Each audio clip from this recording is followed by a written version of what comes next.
Hello everyone, welcome to our channel Isc Steno. We are starting the passage at speed of 100 words per minute. Start. Are we using the existing resources most effectively? Are the results properly monitored? Are the national, state level and local level goals being achieved in the stipulated time? Are periodic corrective measures taken if found necessary?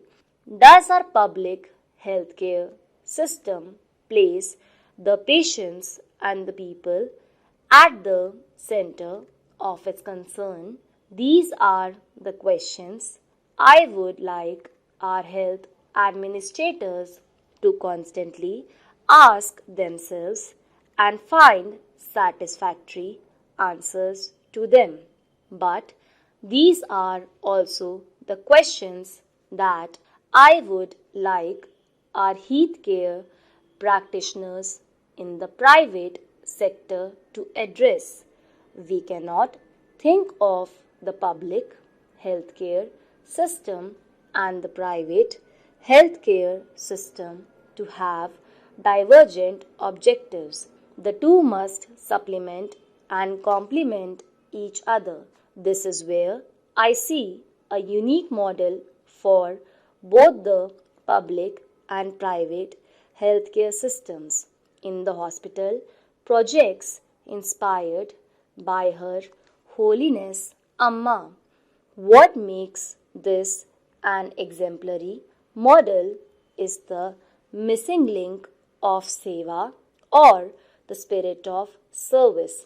When all our institutions, including hospitals and primary health centers, begin to work with the spirit of service, India will greatly gain in esteem not only in the eyes of Indians but also in the eyes of the world.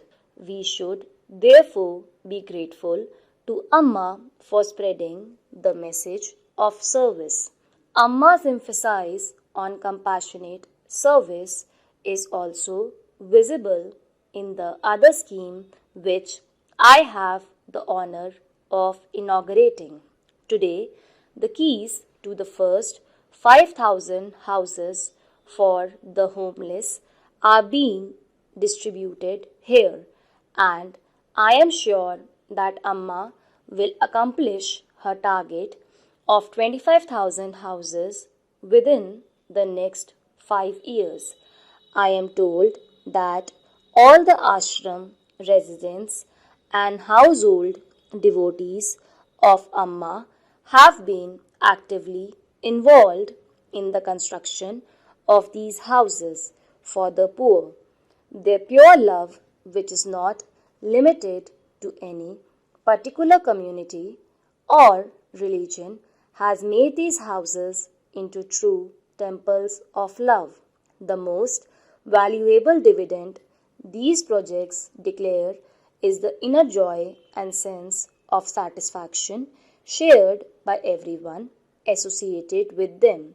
Here again, there is a lesson for us in the government and in the private sector. My government has set the goal of facilitating construction of 20 lakh new housing units each year. This, however, is not the responsibility of government agencies alone. If we work with the sense of dedication and determination that volunteers here have shown in, I am sure that we will reach the goal.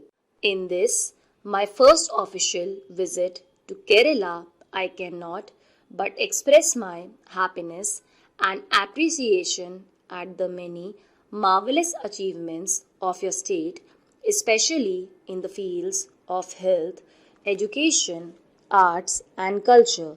The entire country should learn from Kerala's outstanding success in eradicating illiteracy, especially female illiteracy, greatly reducing infant mortality and improving mother and child health.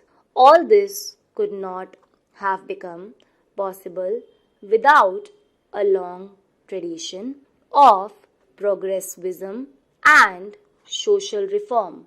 In the past, the great masters like Adi Shankaracharya and Narayan Guru have sown the seeds of social reformation through spiritual means. In this holy land known after Parasurma in Amma, we find those seeds sprouting, growing, and spreading their branches far and wide, aspiring to touch the stars.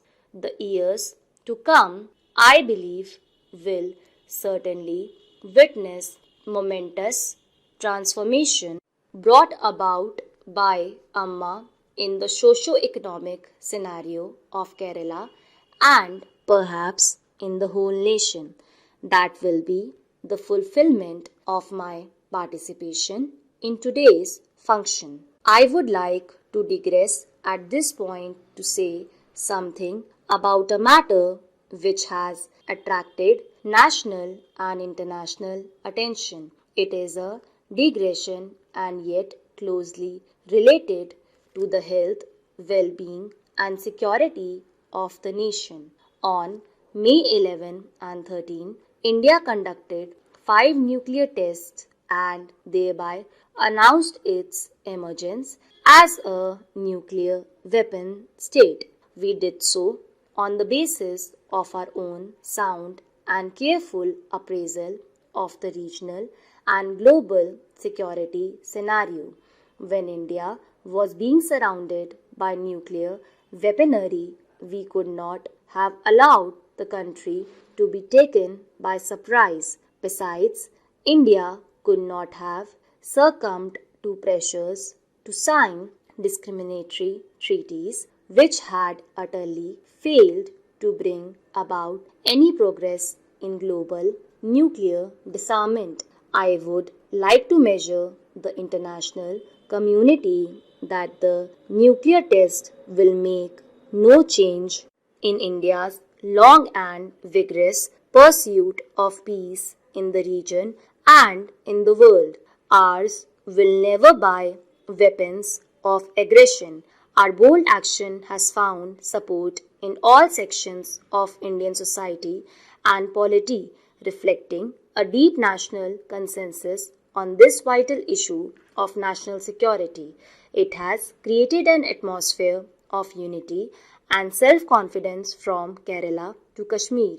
I appeal to all my countrymen to preserve and further strengthen this sense of unity and self-confidence. Let us all work with redoubled discipline, dedicating and patriotism in our respected spheres of life. In the short run, we should be prepared to face some hardships. I have no doubt, however, that India would meet the present challenge and emerge as a stronger, more prosperous and more vibrant nation in the world polity. Stop.